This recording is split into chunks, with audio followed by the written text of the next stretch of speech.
Hey guys, and welcome back to Bedtime Crime. Today we are continuing our Unsolved series that we're doing on my channel. Last time was a little bit of a shorter video with a missing case, and today we actually do have another missing case, but this video is going to be a lot longer because there is a lot more information about this person out there. So yeah. As usual, if you like this video, please give it a thumbs up, subscribe to my channel, it really helps me out a lot, and please comment any thoughts that you have about this case. I'd really like to know what you guys think. So, without further ado, I say we just jump right into it. So, Tara Calico was born on February 28th, 1969 in Belen, New Mexico. And she was born to her mother, Patty Dole, and her father, David Calico. And growing up, Tara was an extremely organized and driven person. She was very particular about everything that she did, and she did everything for a reason and everything. She was almost a little bit of a perfectionist. Everything kind of had to be perfect around her when she did things. And if she put her mind to something, she was going to do it. She was extremely driven. And every day she would make to-do lists at the beginning of her day of all the things that she wanted to accomplish during that day. And then she would organize and get together all the things she would need for that day to be successful and productive. So she was a very productive person. Now, Tara was a very pretty girl, obviously, as you can tell from her pictures. She's gorgeous. And she had freckles all over her face growing up and into her teen years. And her nickname growing up was actually Teeny Tara. That was the nickname that her family had given her. And she was always extremely self-sufficient. Her parents said that even as early as the age of 6, she was getting up by herself, making her own breakfast, taking care of herself. She always was very just focused on what she needed to do, and she never really needed any help in that. Also, at the age of 6, something important is her mother, Patty, got remarried to her stepfather named John Dole.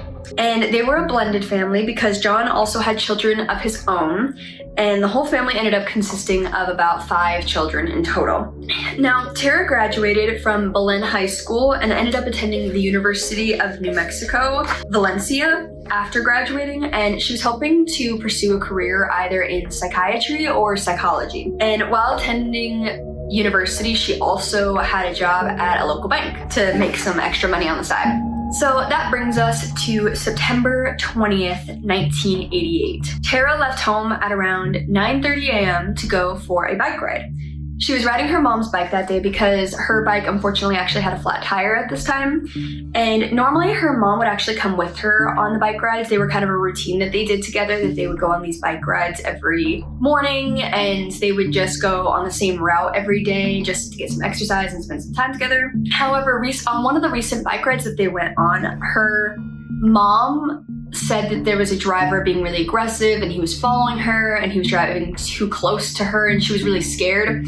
And because of that, the whole incident just made her a little bit nervous to go on these bike rides again, and she wasn't quite ready to jump back into the bike rides quite yet because she's still a little nervous about everything. However, she also didn't really feel the most comfortable with Tara going on these bike rides alone, especially because they would drive around the highway and stuff, and that's really dangerous. So Patty recommended that Tara start carrying just some mace with her when she went on her bike rides, just in case. However, Tara thought her mom was being a little crazy, a little paranoid. She didn't see the need. It was a very safe route that she went on. She went on it every day, and she thought that it would be pointless to take mace with her. Now, that day that she went on her bike ride, Tara told her mom that she would be back by noon that day, since she did have a tennis date with her boyfriend, Jack Cole, at 12:30. So she wanted to be home in time to be able to change and get ready for the date. She also did have a class that day later at 4 p.m. So she had a lot of things going on that day that she needed to be back home at noon for. So she told her mom that if she was not back by noon, that her mom should come look for her. And she kind of, joked around about this because her mom was still nervous about the whole thing. So she kind of just said, oh, well, if I'm not back by noon, come look for me, like I'm probably somewhere. But Patty took this as a joke, and of course Tara kind of said it as a joke, so it didn't really mean too much. So it does become a little eerie though, because noon passed, Tara was nowhere to be found. Tara was not home. When Tara didn't show up on time, Patty was like, oh, maybe she just got caught up, maybe her bike crashed and she had to walk or something. I'm gonna go on the bike route that I'm used to. and I'll just look for her real quick. And so Patty went down the entire route, and after not seeing Tara anywhere on the entire route, that's when she got really nervous and was like, where is she? So Tara was last seen just by a witness riding around Highway 47 in Valencia County at around 11:45 a.m. by a witness named Annie, who was driving at the time. And Tara was only 19 years old at this time when she disappeared. So after the police were called, they interviewed some witnesses, just some drivers that were around there at the time, and they found that a few people had seen her biking, and a couple of people had said that they saw a light-colored pickup truck that appeared to be driving next to her, almost following her down the route because they were keeping pace with her, which was a little weird and stuck out to them. And one witness said that the driver of this light pickup truck was a middle-aged Caucasian man with bright reddish-brown hair. On the road, when looking, police also did find pieces of Tara's Walkman that she had on her at the time of her bike ride, as well as a cassette tape. In addition to the police's investigation into this, Tara's stepsister Michelle and her close friend Melinda have been conducting their own investigation and are really desperate for answers about what happened to Tara, and they've been doing everything they can to find answers. While investigating, Melinda actually started her own podcast looking into all the evidence for Tara called Vanished, the Tara Calico investigation. So I will have that linked in the description box if you wanted to check that out as well, because I think it's important to hear testimonials and stories about missing people from the people that were closest to them. And Michelle, sadly and unfortunately, does believe that her sister is no longer with us.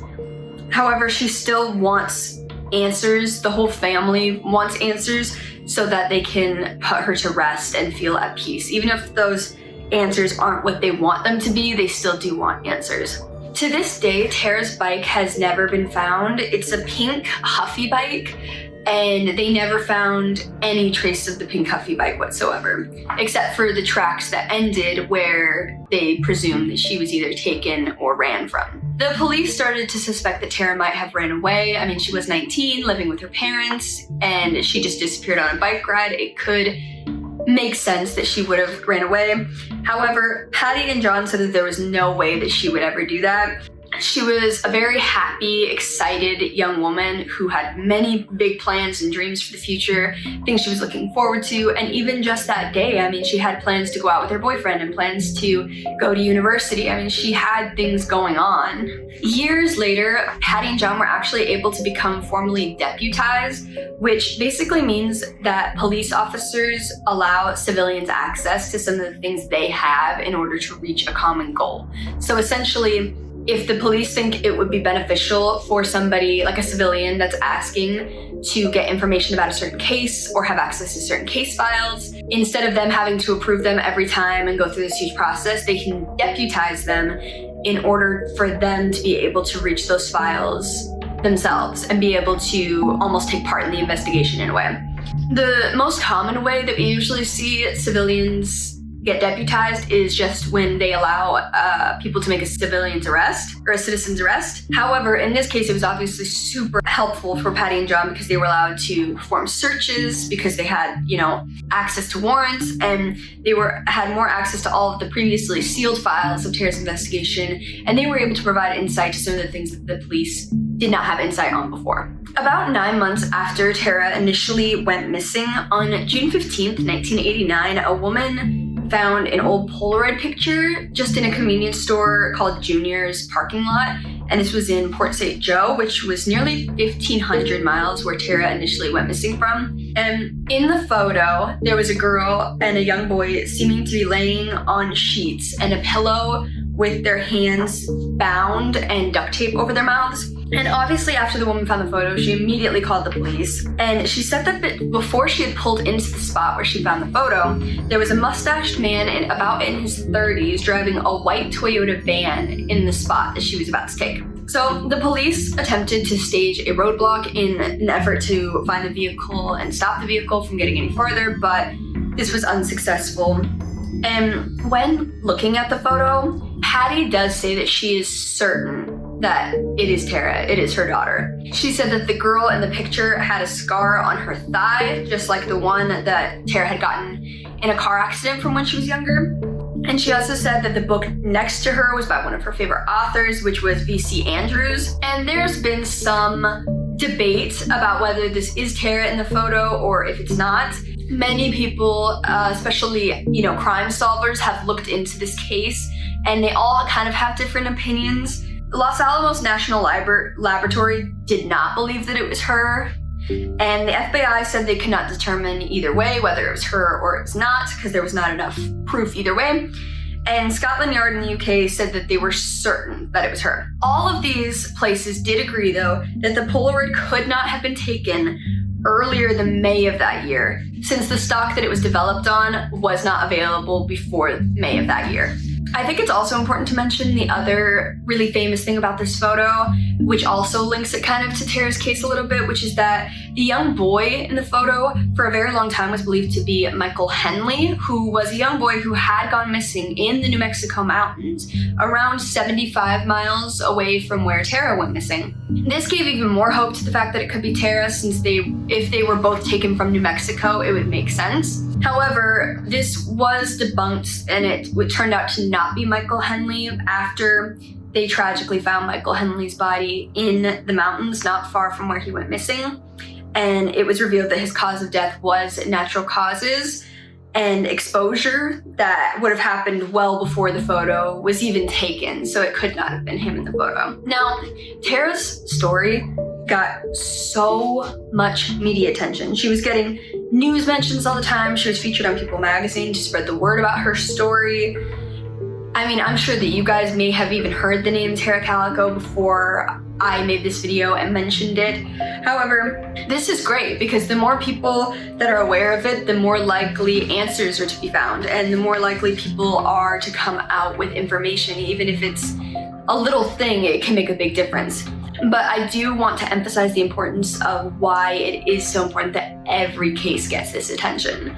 There's so many cases where Indigenous women or women of color who are kidnapped or murdered or anything relating to true crime happens to them, they do not get really any attention at all unless the family works tirelessly to give them the attention that they deserve and they need. And I think that all of the cases deserve just as much attention as Tara. Even just looking at someone like the video I did last week, the last video I did about Sherry Lynn Marlar, there was so little information out there about her background, her parents, her family, just the day she went missing. There's so little information out there. And when more people are aware of a case, the more information is able to come out, and the more people are able to help with these investigations, and the more likely they are to be solved. So there's really no downside to giving more attention to these cases. I just wanted to emphasize that right away, because Tara is not the only white girl that has gone missing who has gotten a lot of attention, but there's other cases that also deserve an equal amount of attention. So just wanted to give that little disclaimer, I suppose. Now, in 1998, a judge in New Mexico actually officially declared Tara dead and ruled that the manner of death was a homicide. He did this so that they could have more peace, the parents, and that they could have, a memorial built, and they could sort of be at peace with this decision, even though they're still not at peace without answers. And David Calico, Tara's biological father, unfortunately passed away in 2002. And Patty, her mother, actually wasn't far behind him and passed in 2006. And both of them passed without ever knowing what happened to their daughter. Now, I don't think I would be doing my due diligence as a creator of true crime content if I didn't discuss every aspect of these cases and everything that I've come across, whether I tell you that it's just speculation or it's fact. I still think it's important to discuss these things because I don't want it to ever seem like I'm keeping things about the case secret. It's important to mention that the police were given information by an anonymous source who gave them information about exactly what happens to Tara. And they say that Tara was being followed by 2 teenage boys that day, and that they had accidentally hit her with their truck, which does line up with everybody saying that she was being followed by a light pickup truck. However, when they pulled her into their truck after she's hit, she threatened to go to the police because they had obviously hit her and they were trying to sexually assault her, and she threatened to go to the police. She was a very strong person. So she said, let me go, I'm going to the police. And that made the boys panic when she said that she was going to go to the police and report them, and that's when they killed her out of panic. And they also said that there were several individuals involved in covering up the crime, and this is a, I guess, theory that a lot of people have heard about. However, there is no proof of this, and there has been no new information from police saying if this is accurate, if this is even likely. So I don't think it's my place to speculate on if that's true or not, but I do think it's important to mention that somebody did say what happened, but we are not positive that that happened by any means. That brings us to today. What can we do to help? And I think especially for these unsolved videos that I'm doing right now, it matters more than ever to be educated on everything with these cases. You never know if you might have a piece of information that might help solve the case, just a little piece of information. If you have any information about Tara Calico, please contact the Belen Police Department. I will display their number on the screen now. And Tara was last seen wearing a white t-shirt with First National Bank of Belen written on it, which was the bank that she worked at, and white shorts with green stripes, white ankle socks, and white and turquoise tennis shoes. And she was also wearing gold hoop earrings. She has brown hair with a cowlick on her right temple, and she's hazel eyes, one lazy eye, and was 5'5" to 5'7", and weighed around 115 to 120 pounds at the time of her disappearance. She also has a large scar on the back of her right shoulder and a brown birthmark on the back of one of her legs. Tara was last seen riding her mom's neon pink Huffy bike, and I will display now an image of what they believe Tara would look like today with age progression. The FBI is currently offering a $20,000 reward for precise details that lead to her location. And in September 2021, a statement was also issued saying that they're investigating a new lead in the case and a sealed warrant on an undisclosed private residence located within the county. However, no further details have been released since, but that means that there's progress, and that means that this case is not cold and that they're still investigating to this day what happens to Tara on that day. Which I think is so awesome, that when things like technology get updated and we find new things, that we are able to solve cases from so long ago and get justice for victims who weren't able to get justice at the time. So I'd love to hear your guys' thoughts about this case. I know it was a lot. It's always a lot to hear about people that go missing. They could be anywhere, you know? They could be with us, they could not be with us, there's just so many possibilities, and it's hard to wrap your mind around it. But I think she deserves justice, and it's sad that she wasn't able to get justice in the time of her parents still being alive, but that doesn't mean that she can't get justice now in 2023. So I do think that we should do everything we can to help. And like I said earlier, I will list Melinda's podcast in the description box. I think it's a really important thing to listen to know the people that are closest to the victim's stories and to hear what the victim was like from the person's that was closest to them point of view. So definitely check that out. And definitely, if this case interested you at all, I do have other unsolved cases that I've done so far. I think I've done 2 others at this point, and then we have 2 more coming before I start a new series again. So I will have that playlist right here on the screen. And yeah, I hope you guys enjoy hearing about this case, and I hope that you learned something new about the case, and I will see you guys in the next video. Bye.